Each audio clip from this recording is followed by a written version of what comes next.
नमस्कार दोस्तों, आज हम लोग यूपीएससी और एमपीपीएससी के दृष्टिकोण से एक बहुत ही महत्वपूर्ण क्वेश्चन पढ़ने जा रहे हैं। आज हम जानेंगे किस तरह से विदेशियों ने भारत पर व्यापार के उद्देश्य से आक्रमण किया और फिर बाद में यहाँ पे वो शासक बन गए। सबसे पहले हम जानेंगे कि यूरोप की वो कौन सी शक्तियाँ थीं जो सबसे पहले भारत में आई व्यापार करने के उद्देश्य, बाद में यहीं पर वो शासक बन गई। सबसे पहले हम बात करें तो भारत में पुर्तगाली आए 1498 में। वास्को डी गामा ने भारत के पूर्वी तट कालीकट की खोज की और इसे भारत के खोजकर्ता के रूप में भी जाना जाता है। हालांकि वास्को डी गामा एक नाविक था और इतिहास में इसका कोई ज़्यादा महत्व नहीं है। इतना ही महत्व है कि उसने कालीकट बंदरगाह पर खोज की थी। बाद में पुर्तगालियों के दो प्रमुख गवर्नर थे, अल्बुकर्क और अल्मीड़ा। अल्बुकर्क ने 1510 में गोवा को जीत लिया था और गोवा में उन्होंने अपना पहला किला बनाया था। सेकंड आते हैं इनके बाद 1600 में अपने ब्रिटिश ईस्ट इंडिया कंपनी। देखिए, ईस्ट माने पूरब में, यूरोप कहाँ पर है? पश्चिम में। एशिया कहाँ पे? पूर्व में। यूरोप से जब हम चलते तो पूर्व दिशा में चलते थे। ईस्ट कहाँ पर आए थे? इंडिया में, तो इंडिया भारत आए थे। कंपनी माने व्यापार के दृष्टिकोण से आए थे, तो ईस्ट इंडिया कंपनी। तो जो पुर्तगाल आए थे उनकी कंपनी भी ईस्ट इंडिया कंपनी थी, जो ब्रिटिश थे उनकी भी ईस्ट इंडिया कंपनी थी, तो उनका कहलाया ब्रिटिश ईस्ट इंडिया कंपनी और पुर्तगालियों की कहलाई पुर्तगाली ईस्ट इंडिया कंपनी। तो हमारे यहाँ ब्रिटिश आए 1600 में, जागीर के दरबार में आए कैप्टन हॉकिंस, और उन्होंने अपना व्यापार शुरू किया। 1600 में आए थे और 1947 तक रहे। 347 साल, 350 साल इन अंग्रेज़ों ने हम पर हुकूमत की। इसके बाद हमारे आते हैं 1616 में और 1602 में। तो 1616 में हमारे यहाँ आते हैं डच। याद रखिएगा इसको, डच माने स्कॉटलैंड से आने वाला, डच ईस्ट इंडिया कंपनी जो स्कॉटलैंड से, आयरलैंड से आई थी। ब्रिटेन के ये दो महाद्वीप हैं, आयरलैंड और स्कॉटलैंड, वहाँ से डच ईस्ट इंडिया कंपनी आई थी।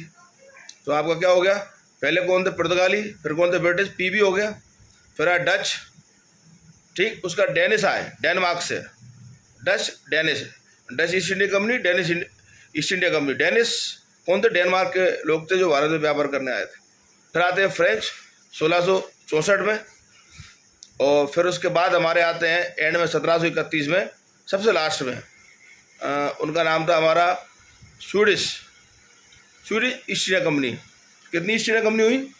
सबसे पहले हमारी आती है पुर्तगाली ईस्ट इंडिया कंपनी, उसके बाद हमारी आती है, ये 1498 में थे, फिर हमारी 1600 में आती है ब्रिटिश ईस्ट इंडिया कंपनी, फिर हमारी 1602 में आती है डच ईस्ट इंडिया कंपनी, फिर 1616 में आती है हमारी डेनमार्क की डेनिश ईस्ट इंडिया कंपनी, फिर हमारी आती है 1664 में फ्रेंच ईस्ट इंडिया कंपनी, और 1731 में आती है हमारी Swedish East India company limited.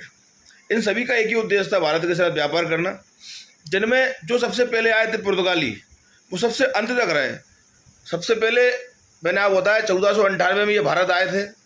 Vasco D gamma ने पुर्तगाली नाविक होने के बाद की खोज की और 1961 में इन्होंने गोवा छोड़ा।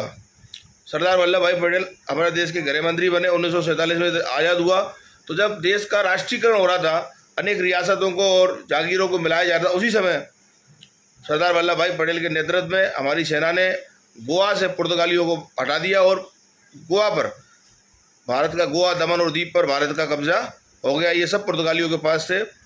पुर्तगालियों का महत्व सबसे अधिक इसलिए है कि सबसे पहले आए थे, सबसे अंत में गए थे। अगर आप 1498 से देखेंगे 1961 तक, तो आपके 2 साल 1498 में आप जोड़ोगे तो 1500 हो जाएगा, और 461 ही हो जाएंगे 1961 के, माने 463 साल तक पुर्तगाली भारत में रहे और 347 साल तक British east India company Bharat में रहे।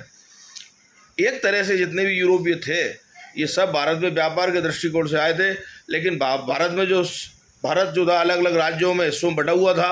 यहाँ के जो सैनिक थे वो उतने वेल डेवलप नहीं थे। यहाँ के राजा जो थे उनमें समन्वय की कमी थी। इसका इन सभी व्यापारियों लाभ उठाया और देश हमारा गुलाम बना और हम 1947 तक गुलाम रहे। पुर्तगालियों के लिए एक ट्रिक और बताता हूँ, P4 पुर्तगाली, P4 प्रिंटिंग प्रेस। सबसे पहले भारत में पुर्तगालियों ने ही प्रिंटिंग प्रेस की आविष्कार किया। इसके अलावा भी ब्रिटिश ईस्ट इंडिया कंपनी ने भारत में 2 किले बनाए। किले को हम इंग्लिश में फोर्ट कहते हैं। फोर्ट विलियम जो किला था वो ब्रिटिश ईस्ट इंडिया कंपनी ने कलकत्ता बनाया, और फोर्ट जोन्स ये जो हमारा किला था ये हमारा मद्रास में बना। और इन्होंने कलकत्ता में हाईकोर्ट की भी स्थापना करी।